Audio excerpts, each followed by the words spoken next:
It's the Mr. Fly here, hope you're well. Now out and about on another bike review, this time something pretty special.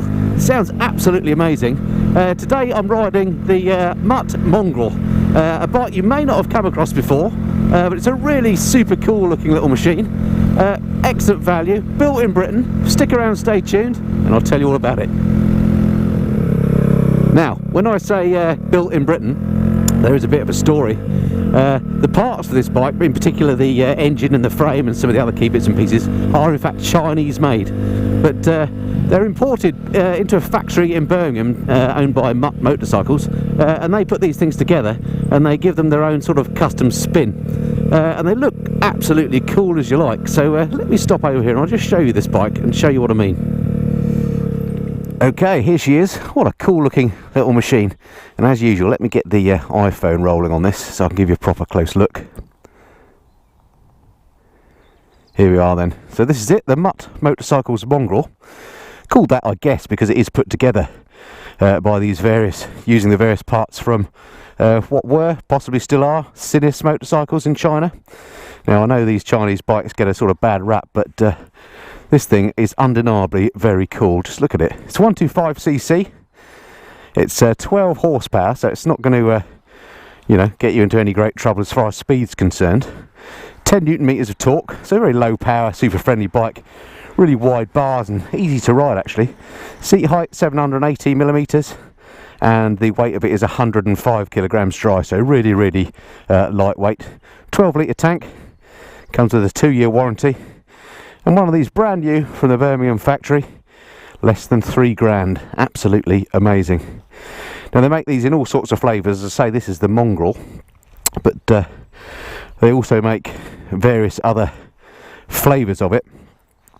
They make things called there's like a desert racer version, there's a sort of retro 70s one, and all sorts of other bikes that they make. If you check out the website, I'll put a link in the description below, and you can see the sorts of bikes they're knocking out at great prices. And if they come with a 2-year warranty, parts and labour, so you know, they must be pretty confident of their machines. And the guys that have put the factory together know what they're doing. These have been custom builders for ages. Basically they buy these in, as I say, and then they add their own parts. They put their own exhausts on, their own tanks, own custom seats, own paint jobs, etc., and make these really cool looking machines.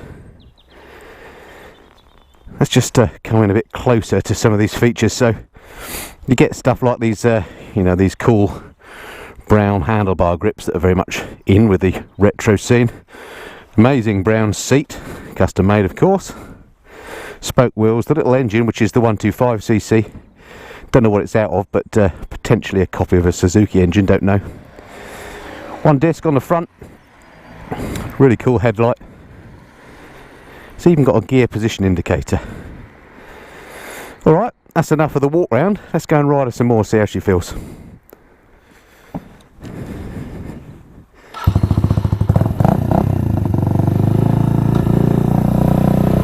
Right, all clear behind. We're off. Very, very easy little machine to ride. Really wide handlebars. And of course this lightweight means it feels a bit like a bicycle when you're riding it. Single cylinder of course, so makes that great noise out of the custom pipe. And when I say custom pipe, it's actually the standard pipe that it comes with out of the factory. It's just how these things sound. Now, as I say, very low power engine, so you're not going to be breaking any speed records or anything on it, obviously. But if you just want a bike to commute or ride around the lanes on a Sunday afternoon, this is worth considering.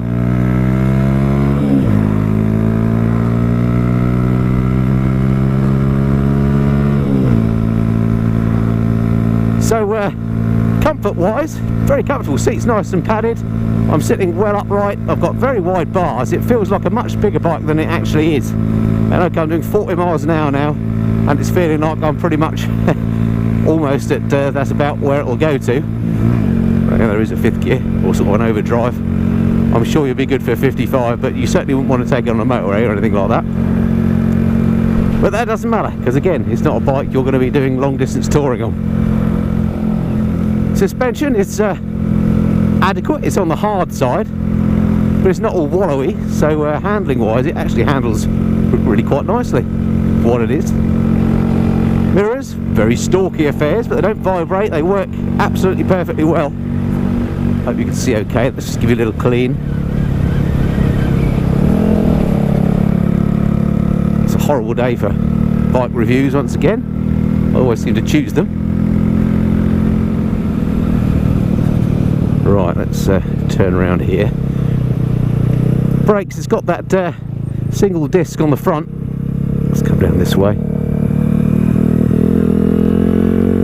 And the stopping power is completely adequate for the sort of bike it is.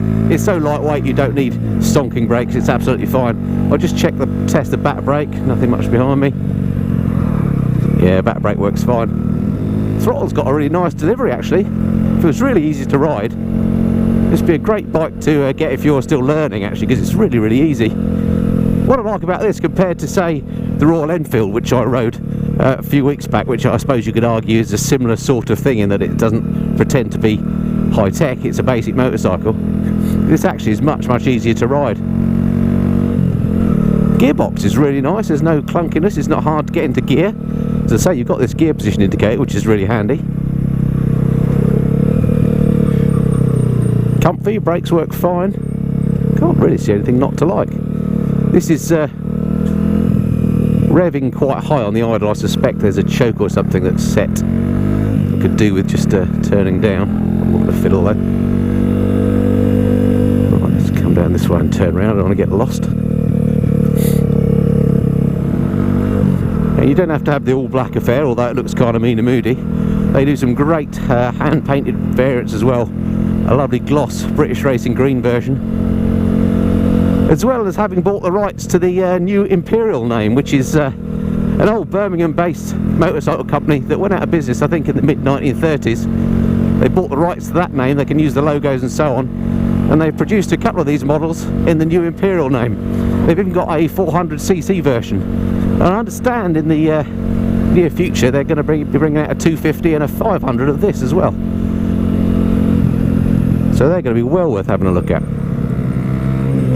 Not a bike you want to take a pillion on, but a fantastic bike if you just want to have a bit of fun around the lanes. So if you've got a space in your garage for another bike and you're not too sure what to get, and you've got £3 grand burning a hole in your pocket and you want a brand new bike, check out Mutt Motorcycles. It might fit the bill for you. So I must just say thanks to Stephen and the guys at the Motorcycle Man in Watford, which is where I've borrowed this bike from. Check them out if you're in the area, maybe have a go on this very bike, see what you think. The idle speed on this is way high. I suspect there's a choke that's been set before I got on it and it just needs turning down, so I'm going to pull over in a minute and have a little fiddle. Right, a little tap here, see what that does. That's better. There's like a little choke on the carburettor that you just adjust. There we go, that's a better idle speed. Brilliant fun. Gearbox is really quite sweet on this. Feels absolutely fine, the gearbox. The gear change is positive. Handles really well. Like a bicycle basically, because it's so lightweight. I can only really compare it to the Royal Enfield Classic that I rode the other day, because that was a basic bike as well. And actually this is much easier to ride, I think. The Enfield had some quirks that you had to kind of get used to. It's great fun once you got used to them, whereas this is just dead easy to ride as soon as you jump on. It's comfortable, it's flickable, sounds great. Really like it.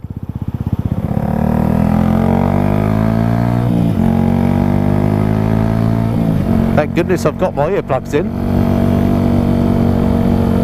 People are definitely going to hear you coming. It would be great in traffic as a commuter. Now I've turned down that idle speed, it's a lot less angry. Right, better get it back to its owners, although I think I've run off with it. But fantastic little bike again, really simple, basic, comfortable, rides absolutely fine, brakes work well, you can get your feet on the deck, really lightweight, so not intimidating whatsoever, very easy to ride, lovely wide bars, feels much like a, more like a bigger bike actually, because of the way you sat on it. It doesn't feel like a small bike in that respect at all. And although it's only 12 horsepower, it's got absolutely, you know, it goes absolutely fine, no problem at all. So if you're in the market for a bike like this, or you'll need a second bike, or you've got a, you know, £3 in your wallet that's kind of burning a hole and you've got a bit of space in your garage, then check them out. Well worth considering. Really enjoyed riding it. So I look forward to seeing what else Mutt Motorcycles come up with. I'm going to be checking out their website regularly. Have a look below in the description. I'll put a link to their website so you can have a look at the other models they make, and I think you'll agree with me, they just look super cool. Okay, so I hope that's been of interest. Look forward to speaking to you next time. Until then, this has been the Mr. Flyer. Cheerio.